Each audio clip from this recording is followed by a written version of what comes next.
Hey everyone, it's Alicia Atout, and welcome back to yet another episode of Knotfest Heavy Conversations. Today I'm thrilled to be joined by my fellow hosts, Daniel Dekay, Ryan J. Downey, and Cori Westbrook. What's good, everyone? How are you?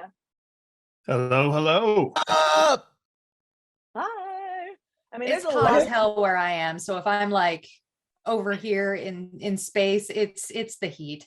I turned off my AC just for you guys so you wouldn't have to listen to it. That's love right there. That's very It really is. Thank you very, very One of those much. I mean, roaring engine ACs, like really loud. Yeah. And then when I try to sleep with it on, it's too loud. But if I try to sleep with it off, then it's too hot. And it's just yeah, you can't win.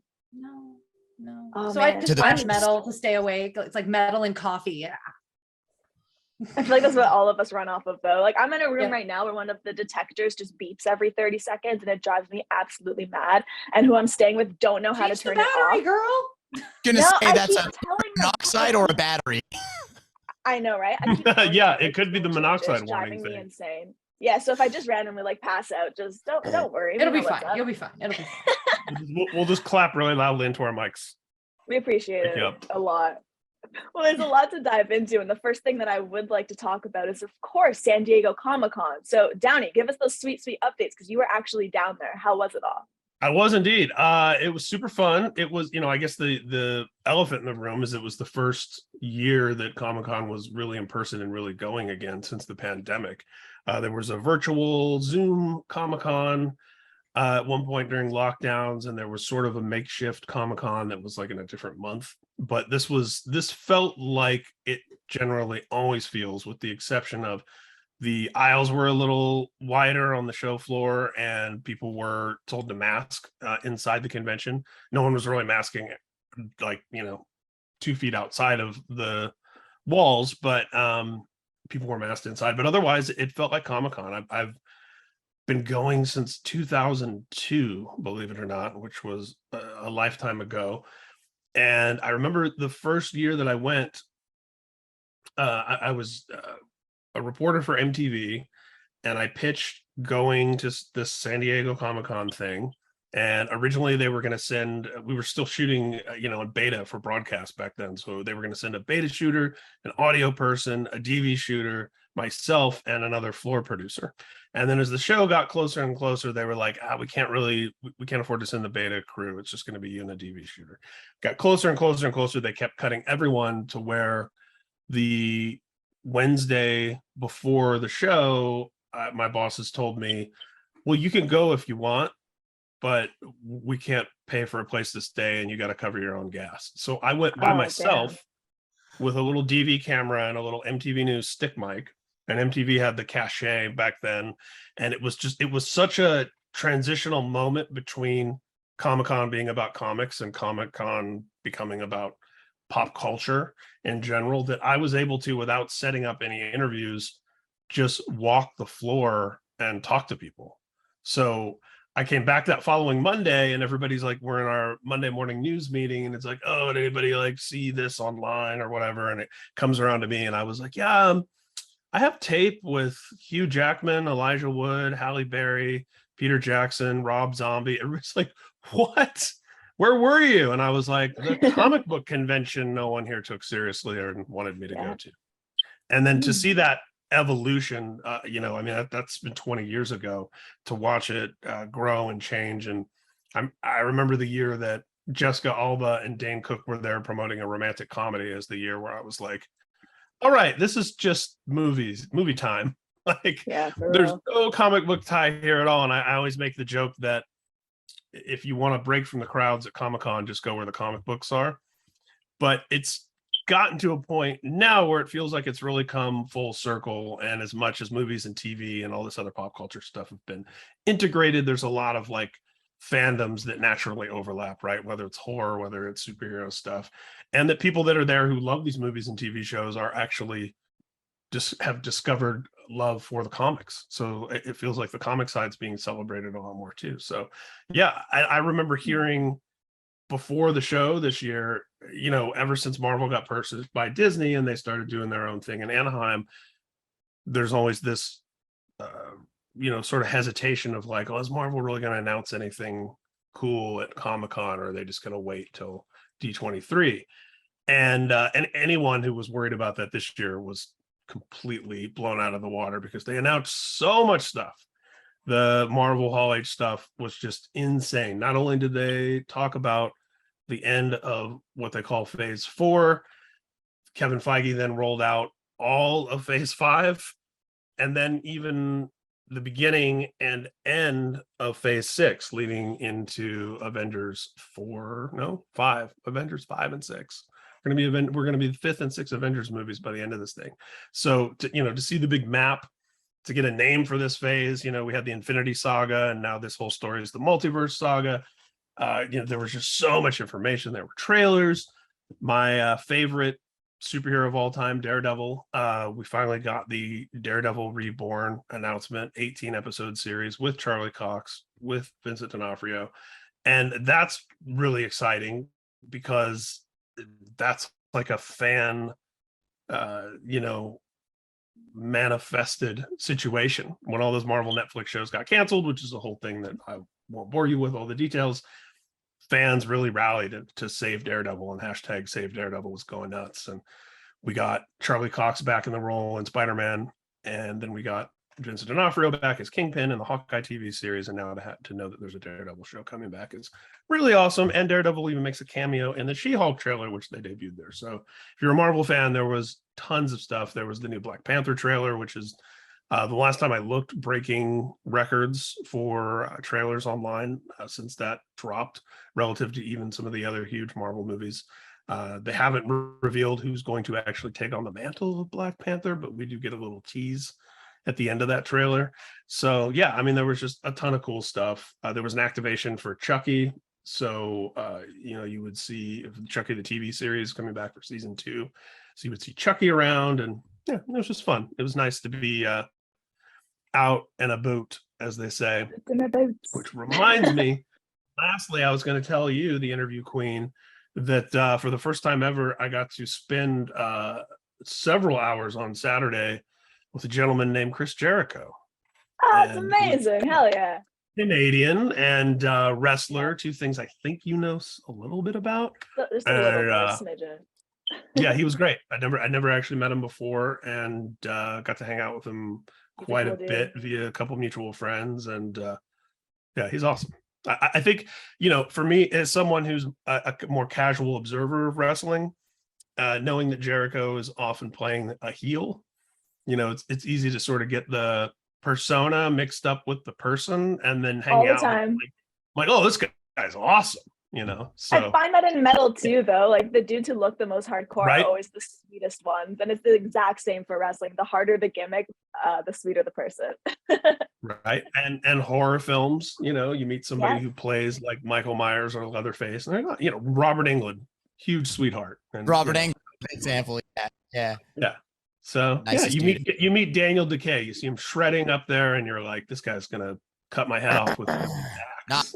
You meet him. I mean, your head off my axe, and yeah. So it's so exciting to hear it thriving.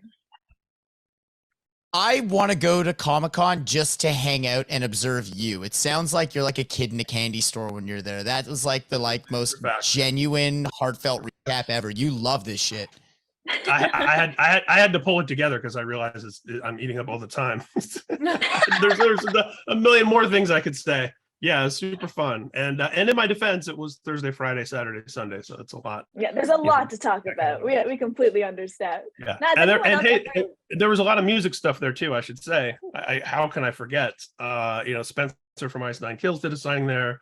Charlie Benante from Anthrax, Carla from Butcher Babies, Brian Posehn, who has a nice metal crossover, ran into him down there.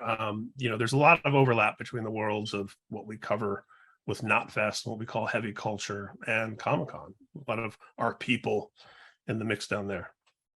One of my only goals in life is to go to Comic-Con wearing something Felicia Day would be wearing, because I constantly get told how much I look like Felicia Day. Yeah. And I genuinely just want to mess with people a little bit. Maybe wear some long sleeves to cover my tattoos.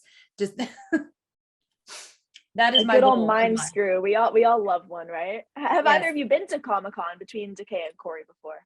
I have not. I've never done one of the real ones. I've done all the like knockoff Canadian fan expos and like the comic cons we have up here, but like I've never done a proper Comic Con. I'm dying to do Ooh, San Diego. Amazing. One yeah. day.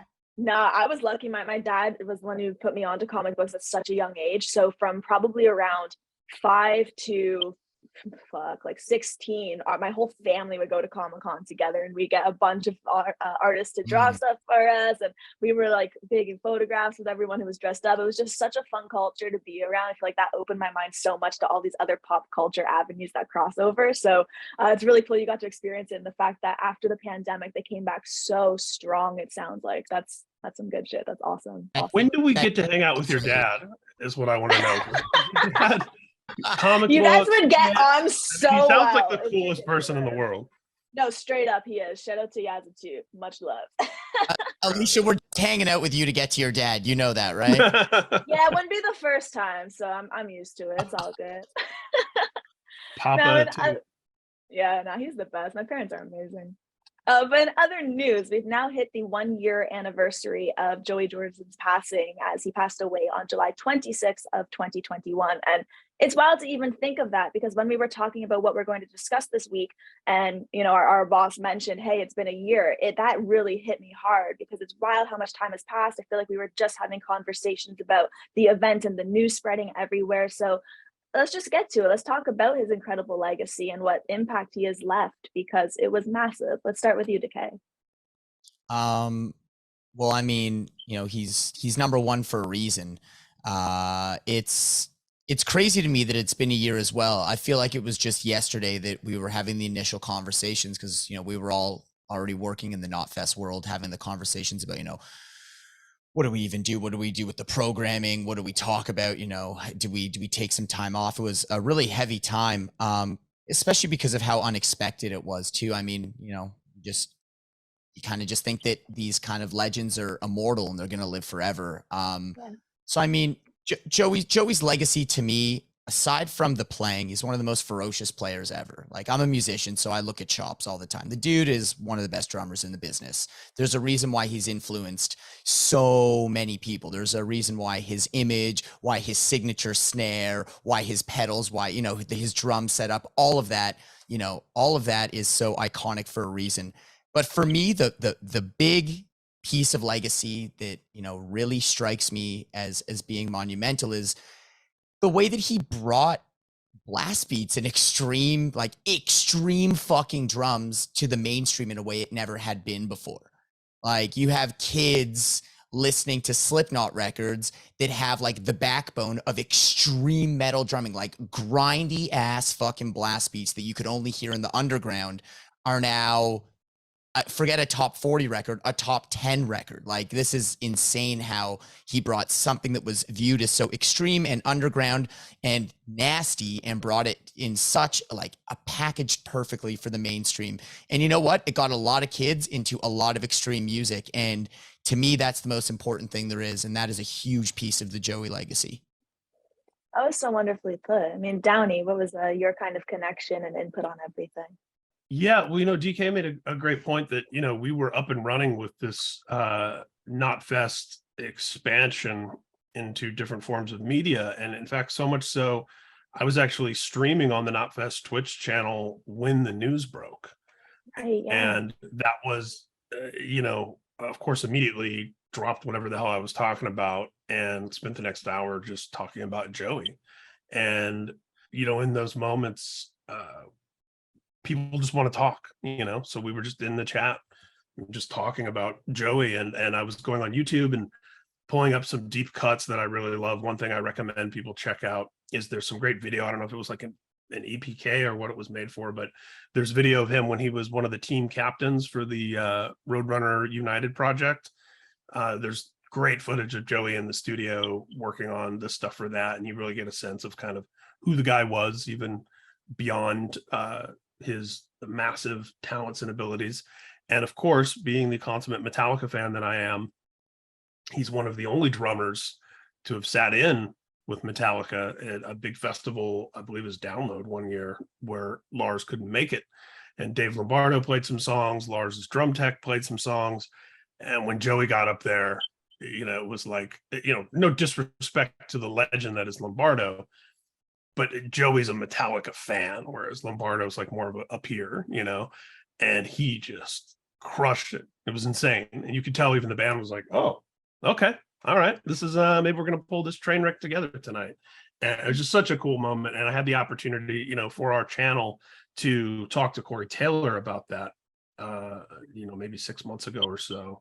And, to learn that Corey was standing right there with Joey when Joey's up there playing for Metallica, a band that they both loved since they were kids.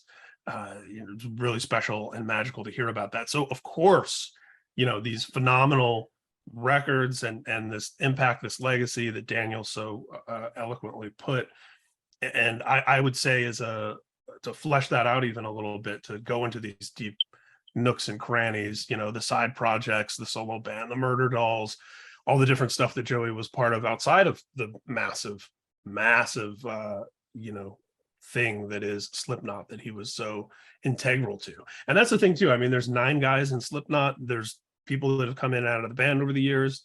Everyone's played their part. Everyone's contributed. It's hard to undersell how important Joey was. I mean, there was a time where, for me as a Slipknot fan, I would say that and it's no disrespect to anybody, but I would say that I thought of Joey, Paul, Corey, and Clown as really like the core of what makes Slipknot in terms of the aesthetic, the sound, the vibe, the songwriting. And certainly it's expanded and grown beyond that. And there's all sorts of, new innovators that have come in and kept that alive. But I feel like, much like Cliff and Metallica, Joey's spirit is always going to be part of that Slipknot DNA. And it's something to celebrate. And Corey, how about you? Well, both of you guys have brought up excellent points. And one thing I will add is that his spirit's not just part of like Slipknot or metal. He was formative for an entire generation of metalheads. I mean, I vividly remember the first time I heard Slipknot. I was in middle school and it was, what is this? Oh my, what do I have in my freaking hands right now? And it's like that moment, I'm here. Without that moment, would I be here right now talking to you about one of the most beloved musicians ever? Would I be working for this channel? Would I even be the metal fan that I am right now? And it's like, you think back on these moments, and if any of them are gone, if he never picked up a pair of drumsticks, where would any of us be? Where would this genre be? Because like back then, that was one of the last big heydays of metal, where it was like, it was in the mainstream. People were talking about it. There were big festivals in the US, and I don't know. It's just an entire generation would literally be completely different without that man's drumming. It's weird when you put into perspective that way, you realize the effects and how much it really has hit all of us. I feel like I come from such a different spot than the three of you, because I've always loved metal, but when it comes to Slipknot in specific, I didn't get crazy into their music, and it wasn't for any reason whatsoever. There's so many bands out there and only so many you can deep dive into at once. So it was maybe about 5-6 years ago I started listening to them, and I just like did not turn back from that first fucking note. I was like, what am I listening to? This is so different from everything else out there. And then when his passing occurred, I started seeing the influx of how much love he was getting and just how beloved he was by everybody, from people I knew in music, wrestling, everyone I worked from in entertainment, like all over the board, my friends back home. And then I started watching interviews and really doing that deep dive on who he was, because we were going to be talking about him on the show and loving the band, wanting to know more about each person behind the mask. Just going into that research interviewer mode, really, I really discovered who he was through those. And then the reasoning of everyone's reaction and why it was so devastating just hit me even harder. So I come from a completely different aspect, where it was less about growing up with him and the band, and then having my eyes open to the importance and my connection. So I really do get where all of you are coming from. But Corey, like that point in terms of us potentially not even being here, like that's wild to think about in terms of just how vast the universe really is, which is so damn deep. But whatever, we can deep dive on our show. Yeah, we can deep dive on our show. It is vast, but it's like any one moment of when it comes to a musician like that is different affects quite literally millions of people. Right. And that is a very profound impact that somebody could have. How many lives would be different? And it's millions. Well, I know we're all absolutely grateful that he made his way into all of ours. It's cheesy to say, but like hell, it's so evident. Yep. And like the impact is so obvious too when you talk about people's biggest influences as drummers. There are very few people that get mentioned in that conversation from the same era or age as Joey, aside from Joey. Like everyone's like, oh, my favorite drummers are Lars and Lombardo, and I love Hoagland and Joey Jordison. It's like, or even deeper, people like, yeah, John Bonham and Joey Jordison. It's like wild that someone from such a modern era of music and of such a young age is just talked about, with dudes who played in the 70s and early 80s. It's instant legendary status. Exactly. That's like this instant legendary status where right away you just think of the names. You're like, yeah, these were absolute icons. It's like a Mount Rushmore. It just makes sense to put him in there. So absolutely. Those are all really just beautiful words. Like, again, going back to being a little emotional today, but like it's wild to see the impact that one person can have on so many. So as we always say, and it's worth pointing out for, the cynical out there, obviously this is Knotfest. We're all part of Knotfest. Of course, we're fans of Slipknot, and we're going to say all these lovely things about Joey, but it's important to consider we also all came here independently to Knotfest, because we love and respect and appreciate that brand. So, nobody's ever leaning on us going like, hey, give lots of props to Slipknot. Like we beat down the door to get in here so we could give props to Slipknot. That's well put, Downey. I love that. We're going from that conversation into the next. I mean, now it's time for our 2 weekly heavy conversations questions. So we'll run through these quickly because they're nice, short. And the first one we're going to start off with is favorite new track of the week or favorite track you're currently listening to. So for me, I've been going through this weird thrash metal phase, which has never hit me hard. So one of the newer bands in that realm for me would be Municipal Waste. They dropped an animated video for a super tasty jam called Gravedig. The attitude and groove in their songs, it's like just fucking perfect for headbanging, which I love. So anytime that song comes on now randomly on my on repeat for Spotify, I'm like, yes, more of this, please.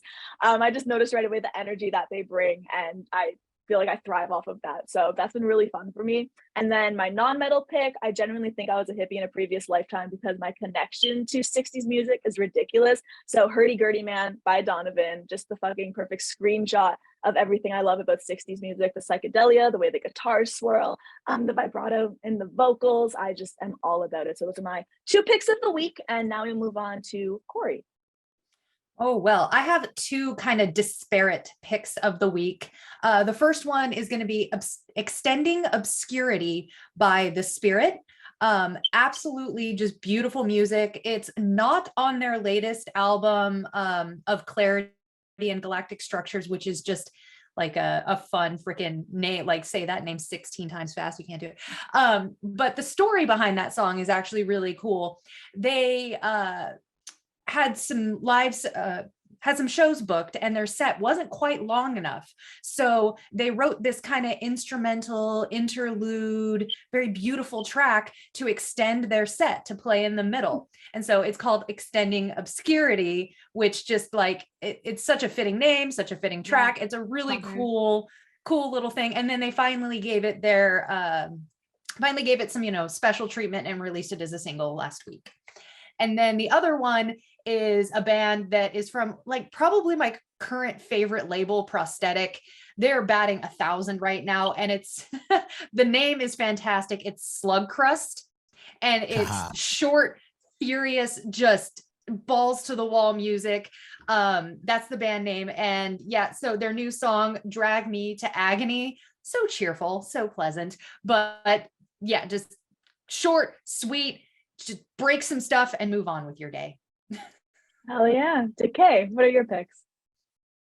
Well, I've been kind of playing catch up on some singles because I've been listening to that Municipal Waste album too much. So yeah, it's so fucking good. Electrified Brain. Vended released a new single 2 weeks ago called Dead to Me, DED. And I listened to it a couple times, and every time I felt like I was uncovering another curveball, that they're like kind of showing you that they're really good at everything. There's like really alternative parts. There's huge open moshing riff parts. There's like thrashy, really tight beat stuff, black metal 16th note riffing. It's got like some industrial vibes with some weird synth sounds. Like they're really just kind of giving you like a buffet in one song. They're like, hey, we like all music and we're pretty good at all of it too. Yeah. So if you like anything heavy, like we got it for you. And I like when bands do that. So I was really into that. And last week, Witchery, one of my favorite Swedish bands, historically fucking awesome band, dropped a new record called Nightside. Generally speaking, they're like a black thrash band, but this record is got a little more peaks and valleys to it. There's some slowed down jams. It's more like bass heavy driven, kind of like caveman-y, dare I say, riffs, and some super slow black metal parts. So I'm super into that right now. Okay, and then Downey, lay it on us. I got to check out that Witchery record. I didn't realize there was a new one. And yeah, I think Black and Thrash is kind of the and they live somewhere in that At the Gates world, but a little more throwbacky, I think I would say. And we were talking, of course, Haunted. Yeah, the Haunted. Yeah, talking about drummers and Joey Jordison, Municipal Waste, Dave Wadey, one of the best to ever do it. Also, Burnt by the Sun. He's just an amazing. Pray. Yeah, amazing dude. So yeah, let's see. I've a few things I've been listening to as well. I mentioned that Charlie from Anthrax, the inventor of the blast beat, was at Comic-Con, and Anthrax just released the kind of career spanning live stream performance that they did during the pandemic. They put that out as a record. And so I've been listening to some of that, which is hard to go wrong, but those are old songs. So I want to mention Photocrime, which is my not metal pick. It's Photocrime with an F. They're putting out a covers EP. And one of the songs on that I keep going back to over and over and over is Avalanche. Speaking of the 60s and 70s, is a Leonard Cohen song from 1971 that's been covered by Nick Cave, Amy Mann, Ghost, and Photocrime does their own rendition of it, which is very, like most of their music, very sort of dark, synthy, new wave influenced. It's very, very cool. And lastly, I got to give a shout out to Demon Hunter's new single, and with my known bias out in the forefront, features guest vocal from the legendary Max Cavalera, Sepultura, Cavalera Conspiracy, Soulfly, Max and Eagle, Return to Roots, Killer Be Killed, Go Ahead and Die, Nail Bomb. Busts out a scroll and just like starts naming stuff. His voice with Ryan Clark from Demon Hunter together is pretty cool. It's a crushing song and very much influenced by early Sepultura, which is how they ended up asking Max to be on it. Yeah, those are my some really good picks this week. And you already know what's coming up for the next one. It's the tour or festival that was just announced that you're most excited for. So without going into some crazy deep dive, I'm just gonna name drop them. I'm a huge Silver Sun Pickups fan, have been since I was a kid. One of my favorite live shows I have ever seen. So the fact that I found out that they now have a new tour coming up had me so excited. I haven't seen them since I think my parents got me tickets to see them for my 17th birthday or something, and we all went and had the best time. So yeah, just to reminisce, remember those songs I haven't heard in so long. I can't wait for that gig. Cori, how about you? Which one were you excited about? Well, I'm going to take a moment to be a little bit salty because all of the tour announcements that I'm seeing that I'm like, oh, yay, none of them are coming to Oregon. And I kind of feel like I want to start like in my articles that I writing, like XYZ band will kick off their tour on this date and it will wrap up on this date with no Oregon dates at all. Just super rude. But for the bands that are coming to Oregon, I am actually super stoked for the Zealand Ardor tour where they're hitting the road with Sylvain and Imperial Triumphant, and super excited for that one. The Electric Callboy tour, because that just sounds really, really fun. And since we brought up kind of formative things, I'm excited to see Sum 41 who's coming to Portland. And you know what? That's People cool. can judge me for that all they want, but that band is fun. like Chuck and Does This Look Infected are freaking formative albums for wee little Cori. So I am stoked to see those shows. I just saw both of those bands, both Electric Callboy and Sum 41 at Slam Dunk in the UK, and both crushed it. It was just such a fun energy. As soon as you hear like the bubbliness at the beginning of In Too Deep, the crowd went mad. Like, it's just those little moments that make you reminisce and feel nostalgic, and that show was all about it. So yeah, people can throw as much hate as they want, but they put on one fun show. And my inner 12-year-old is going to be having a blast. Yes, absolutely. At Sum 41 stole the show at MTV Icon Metallica, where you would think Korn and some of the heavier bands there were going to be, you know, the winners, but Sum 41 opened the show with that bitchin' Metallica medley, and they've had my heart and respect ever since. Hometown heroes for us, man. Love those guys. Absolutely, right? Totally. What are your other picks, guys, for tours? I got November in the States, Cannibal Corpse, Dark Funeral, Immolation, Black Anvil. It's like pretty much that's the one that's not coming to Oregon that made me salty. Yeah, because I was just talking to our agent the other day asking about US dates. He's like, yeah, I think we're gonna skip Portland on this run, and Portland never used to get skipped. What's going on? Cori, what's going on? Stuff. Yeah, like we're no Medford, no Portland. What's going on here? Yeah, I don't know, man. I'm with you. I trust me. If it was up to me, while I just go. I just yeah. Yeah, like, I mean, if you're into anything death metal, black metal, extreme, you want a night out of extreme music, that's a hella bitchin' bill. Got to check that one out. And then I'm a big nerd, big guitar nerd, so I'm super stoked on this G4 experience announcement.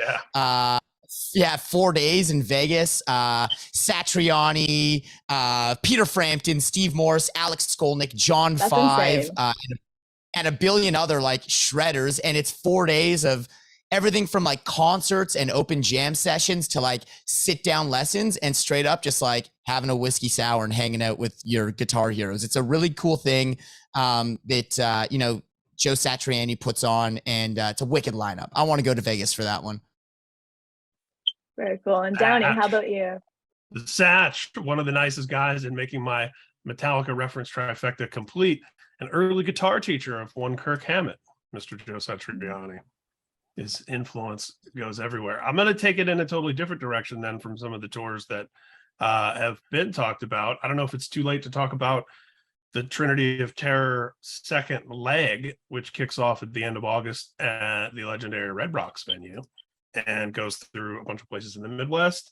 Doesn't go to Portland on this leg. That's where just rub salt in the wound there, throw something else. but yeah, and this one is for those who don't know, it's a triple headliner with Motionless in White, Black Veil Brides, and Ice Nine Kills alternating those three different spots. As somebody who bands, yeah, a bunch of my buddies, and you know, as somebody who does a hard rock and heavy metal industry newsletter and pays attention to all the different metrics there are out there right now to count and measure how well or not a band is doing. Those are three bands where you could make an argument in every direction about which one is bigger. So it just makes it a perfect like triple co-headline. It very much in the vein of the Hella Mega Tour, which was one of those first big tours back after the pandemic that was Fall Out Boy, Green Day, and Weezer triple headlining. And when all the numbers came back from that, it was twice the size of Green Day's biggest tour ever, which was in American Idiot days, 3 times the size of Fall Out Boy's biggest tour ever, which was in 2016, and 3 times the size of Weezer's biggest tour ever, which was back in the 90s. So, there's something about this 1 + 1 + 1 equals more than 3 that make these an exciting lineup. I wish more bands would do it. You know, we get too caught up in what I call the AdMat wars, where you have the poster that's the soup, where you can just see all the agents and managers and lead singers that were involved in, well, okay, our two band names are going to be next to each other, but we're going to be on the left side and they're going to be on the right side. And but this band name has more letters in it, so we have to make this one bigger and this one's like, just make a good show for your fans. Get together, triple headline, quadruple headline, split all the money. And I say this is somebody who's not a socialist, but we could deal with some more equity in our metal lineups, because ultimately making a poster that has a giant name and then a bunch of little teeny tiny ones isn't getting any more people to your show. I would argue it's bringing less. So that's my little mini rant The along with my recommendation. No, that's good. The ad mat wars is something that I'm glad that you recognize as being a huge issue. It's like sometimes you see the lines in the contracts where it's like logo must be this color, this size, and may not be under any of the following names. Like it's just, or like bands don't even allow their names on the same layer of names on a certain festival. It's like, no, well, if they're on That's this layer, insane. we're on the one above. Like it's like, dude. Yeah, like guys, like let's pick 4 awesome fucking bands and fill an arena every night. How about that? Yeah, I'm all for that sentiment. You nailed it. I mean, the big 4. We all know what that pecking order is. So why did we need a poster that was a giant Metallica and then a teeny tiny Megadeth and Slayer floating, but next to each other, and then a little even smaller Anthrax floating at the bottom? Just put all 4 names the same size, stack it up. Let us know the show we're gonna get. It seems so simple. You would think, right? Lead singers. Alas. Yeah. Well, I want to thank all 3 of you for taking the time to join me once again on Knotfest Heavy Conversation. I love how silent. Thanks for having us, Alicia. Appreciate you guys. Thanks to I think we thought that was the sign off. I thought that was the sign off. You had that $1 million smile. I was like, that's the end. No. There you guys have it though. News, best singles, great tours, and beautiful legacy. Thank you so much for watching Knotfest Heavy Conversations. On behalf of my fellow hosts, Daniel Dekay, Ryan J. Downey, and Cori Westbrook, I've been Alicia too, and we'll see you next week. Bye, everybody.